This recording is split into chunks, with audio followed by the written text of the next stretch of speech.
மணி 12 ஆகுது. 6 மணிக்கு வரேன்னு சொன்னேன்டா. வீட்டில் போனால் செம்ம டோஸ் தான். லாஸ்ட் ட்ரெயினை மட்டும் மிஸ் பண்ணோம், பிளாட்ஃபார்ம்லேயே படுத்து தூங்கிட வேண்டியதான். மச்சான் இப்போயே இன்னொரு பார்ட்டி போவோமா? என்ன சொல்கிற? மூட்டை வாடா, வீட்டுக்கு போகலாம். சரி ரைட்டு விடு. மதுரை வீரந்தோணி என்னை உசிப்பி விட்டு நீயே. மச்சான் தற்கொலை பண்ணிக்க போறியா? இல்லைடா, மூத்திரம் அடிக்க போகிறேன்டா. இரே நானும் வரேன்.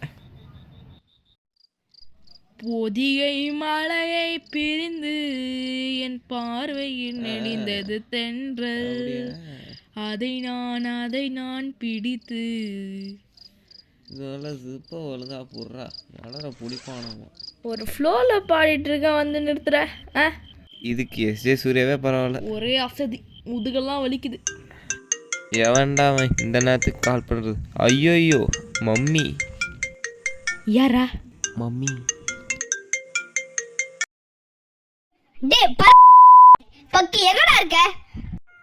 ஒன்றும் இல்லை மம்மி, இந்த ரயில்வேக்கு ட்ரெயினில் வெயிட் பண்ணிகிட்டு இருக்கேன். சாரி மம்மி, ட்ரெயினுக்காக ரயில்வே ஸ்டேஷனில் வெயிட் பண்ணிகிட்டு இருக்கேன். Sorry mummy. சரி சாரி, ஒரு நாள் தானே. ஐயோ இது வேறு, ஃபோனை கட் பண்ண.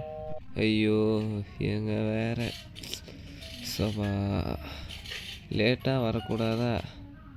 பார்ப்போம். நம்ம லேட்டாக வராத மாதிரி பேசுகிறாங்க, நம்ம இதெல்லாம் கேட்போம்மா மச்சி. இவன் எங்கே போனா? ஐயோ நேரம் கட்ட நேரத்தில் இவன் வேறு ஜோக் பண்ணிக்கிட்டு இருக்கான்.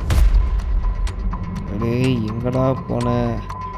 இவனை இப்போ எங்கன்னு தேடுறது பயமாக இருக்குடா. சபா எங்கடா போய் தொலைஞ்ச?